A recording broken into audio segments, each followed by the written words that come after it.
Hi, welcome to Rib Type Basic Estimate. So, bali ngayong gabi tuturuan kita kung paano mag-estimate ng flat roof using rib type. Kukunin natin yung quantity ng panel, yung linear meter niya, mga bended accessories, insulation, and of course, yung mga hardware accessories na gagamitin natin. So, let's go!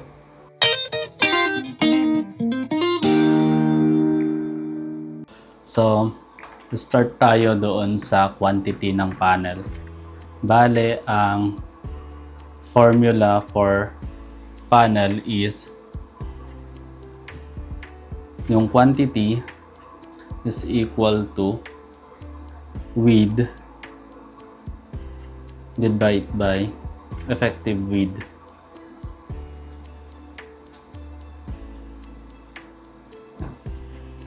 So, ang width natin para dito sa panel ay itong 7 meters na ito. So, ilagay lang natin dito yung width. Nagiging 7 divided by yung effective width dito, yung madalas natin na ginagamit na klase ng rib type, yung 5 ribs, kasi ito yung mas pinaka-economical na gamitin kasi malapad and sakto lang yung rib height niya. So, ang effective width or average effective width nun is nasa 1.070 meters. So, kunin natin. So, 7 divided by 1.070, that is 6.54 pieces.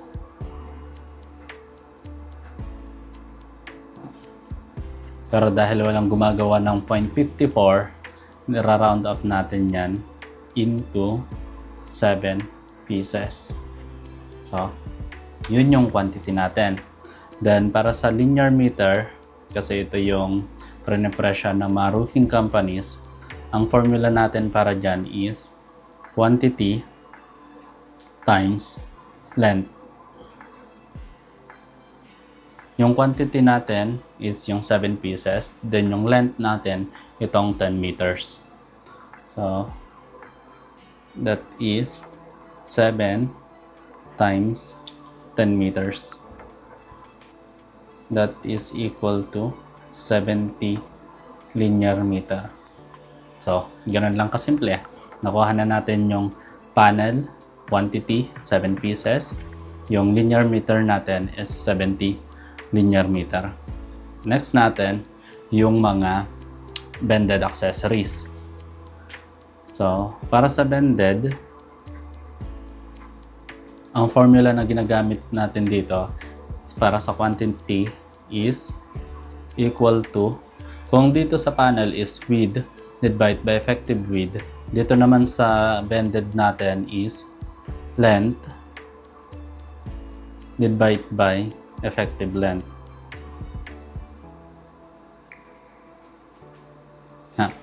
So, ang ma-length natin, ito, 7 meters dito, 7 meters dito, 7 meters, and then 10 meters, and then 10 meters. So, identify muna natin kung anong mga bended accessories yung kailangan natin para sa flat roof. So, dito, yung direction ng arrow, ang ibig sabihin niyan dito sa baba is outside gutter or inside gutter kung nakaparapet. Then, itong tatlo na ito, kung fascia board lang lahat ito, that is end flashing, tsaka end flashing dito. Pero kung itong flat roof is itong palibot niya nakaparapet wall, magiging wall flashing itong tatlo, and then end flashing dito sa may gutter line. So, yan. Pero, assume na lang natin na fascia board itong palibot dito. So, para makompute natin yan, ang formula natin is length divided by effective length. So, ang effective length pala ng bended accessories na 8 feet. 8 feet tayo dito. Pag kinonvert natin ito sa meters, that is 2.44 meters. Pero hindi natin pwedeng gamitin na naka 2.44 meters lang. Kailangan natin ng overlapping. Ang overlapping na yan is, kunwari, ito yung dalawang gutter natin. Hindi pwedeng nakaganyan lang siya. Dapat meron siyang overlapping na ganyan, na at least 10 cm. So, yun yung ililess natin dito.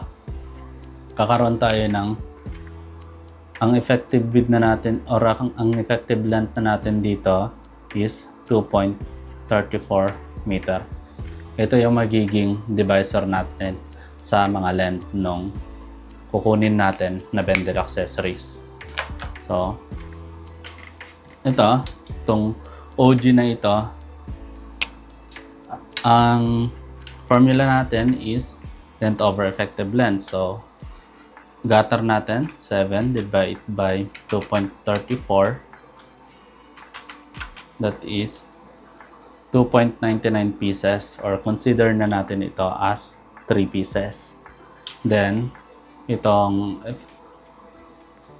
end flashing natin dito, 10 divided by 2.34. That is 4.27. Ang pag-round up sa mga bended accessories is by 25.25. So, kung 4.27 ito, ang ano natin is 0.25, 0.5, 0.75, and whole number. So, nalagpasan na niya yung 1/4. So, round up natin siya into 4 and 1/2. 4 and 1/2 din dito.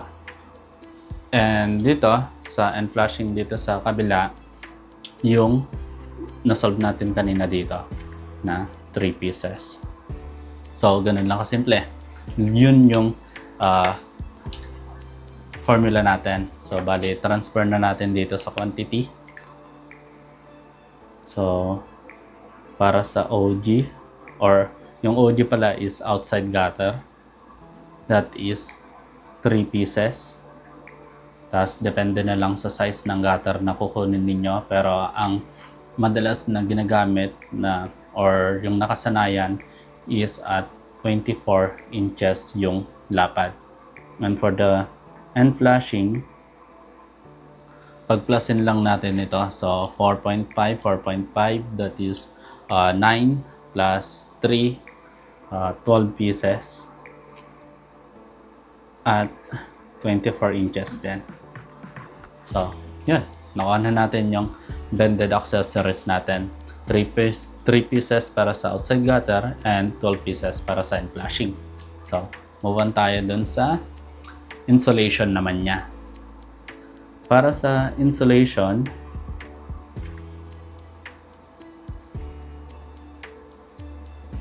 ang formula natin para dito is yung LM natin pagka rib type, LM para dun sa quantity ng insulation, formula is LM times effective width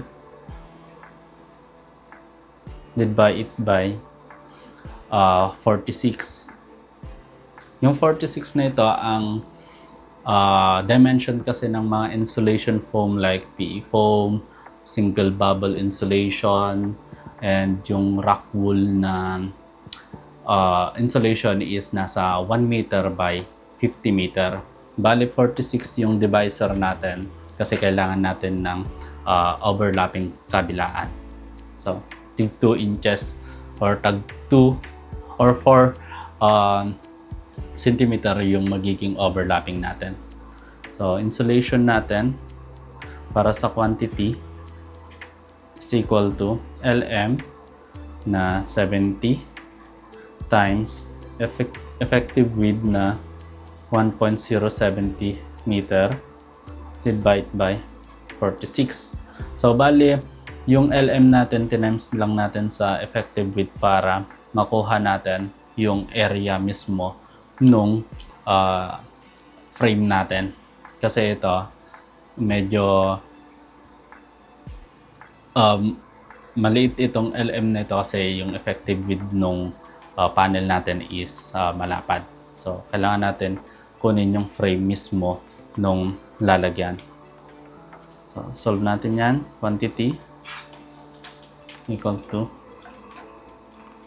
70 times 1.07 divided by 46. That is 1.62 rolls, or round up na natin into 2 rolls ng 1 by 50 meter na insulation.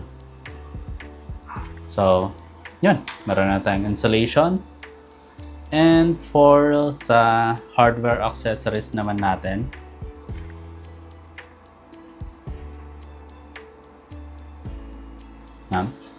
una dyan yung ating tech screw na may formula na LM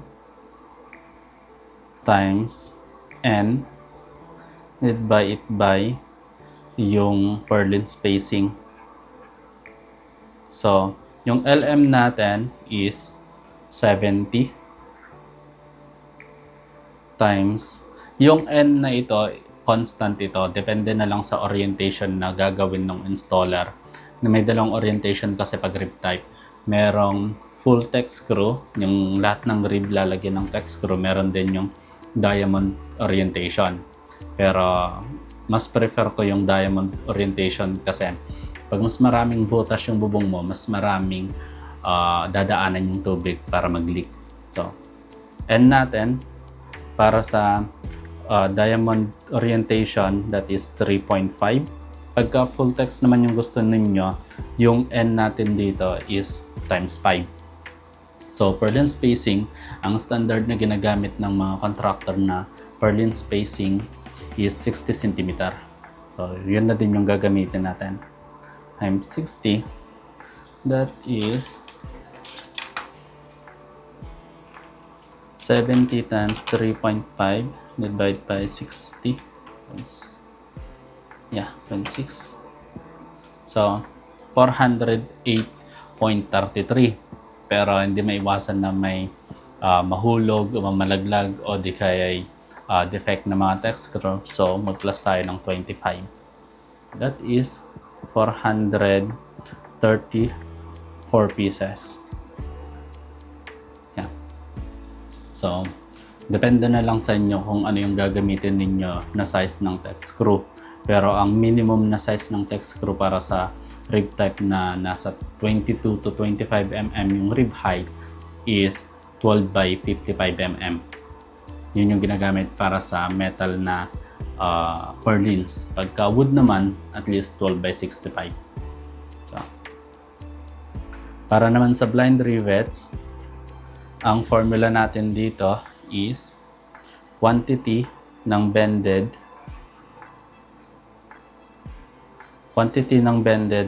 times 25.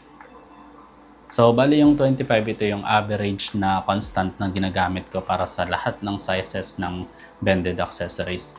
Kung gusto nyo ng mas accurate na constant para sa different sizes ng bended accessories, ilagay ko na lang sa description box. So, check nyo na lang. Blind rivets natin, yung quantity ng bended is 3 plus 12 pieces, that is 15 times 25. So, 15 times 25, that is 375 pieces. Pero sabi ko nga, may mga nahuhulog na mga blind rivets and may mga defects, so mag-add tayo ng 25. So, that is 400 pieces ng blind rivets. Yung mga sizes ng blind rivets na ginagamit is usually yung 532 by 1/2. Pero yung iba gumagamit ng 532 by 3/4 or 3/4 yung pero ang mas prefer ko yung 532 by 1/2. So, yun, 400 pieces. Next is silicone sealant natin. Para sa silicone sealant, ang formula naman nito is quantity ng bended divided by 5. Itong 5 na ito is constant siya ulit. Yung, kung gusto niyo ng mas accurate na constant, lalagay ko ulit dun sa description box. So, quantity ng bended, 15 divided by 5, that is 3 tubes ng silicone sealant. So, yun lang kasimple. And next natin is yung touch-up paint. Para sa touch-up paint, may dalawang formula tayo. Meron tayong formula para sa touch-up paint ng panel and may formula para sa touch-up paint ng bended accessories. So, ang formula natin para sa panel is LM divided by 150. Yung 150 na ito yung average na divisor ko para sa saktuhan lang na kapag ka nag-deliver sila is may konting gas-gas sa yero, ito yung divisor ko, 150. So, plus, ito, LM ng panel, plus yung quantity ng bended divide it by 30. So, yan yung formula natin. So, para sa touch-up paint, LM ng panel, 70 divided by 150 plus quantity ng bended, 15 divided by 30. So, isang lata ng touch-up paint na nasa 400 ml ang kailangan natin para i-retouch yung mga unnecessary na gas-gas ng yero tsaka bended. So, 1 can. Yan. And yung isa pa na nilalagay ko pagka nag-estimate ako ng hardware accessories is yung tinatawag na underbody coating o ito yung tartan. Ang gamit nitong tartan na ito or underbody coating is para sa gutter natin. Kasi yung gutter, ito yung unang nasisira sa roofing system natin. So kailangan natin ng lagyan ng additional coating niya para mas tatagal yung service life ng gutter natin. So, underbody coating is quantity ng gutter times yung lapad ng gutter, that is 0.60 kasi 24 pagka convert mo into meter, that is 0.60 meter times yung length ng gutter, that is 8 feet or 2.44 meter. So, divide it by constant na 15. So, multiply natin or ano natin yung quantity ng gutter, 3 times yung lapad, 0.6 times length, 2.44 divided by 15. That is 0.29 can or consider as 1 can ng underbody coating. So, ganun lang kasimple.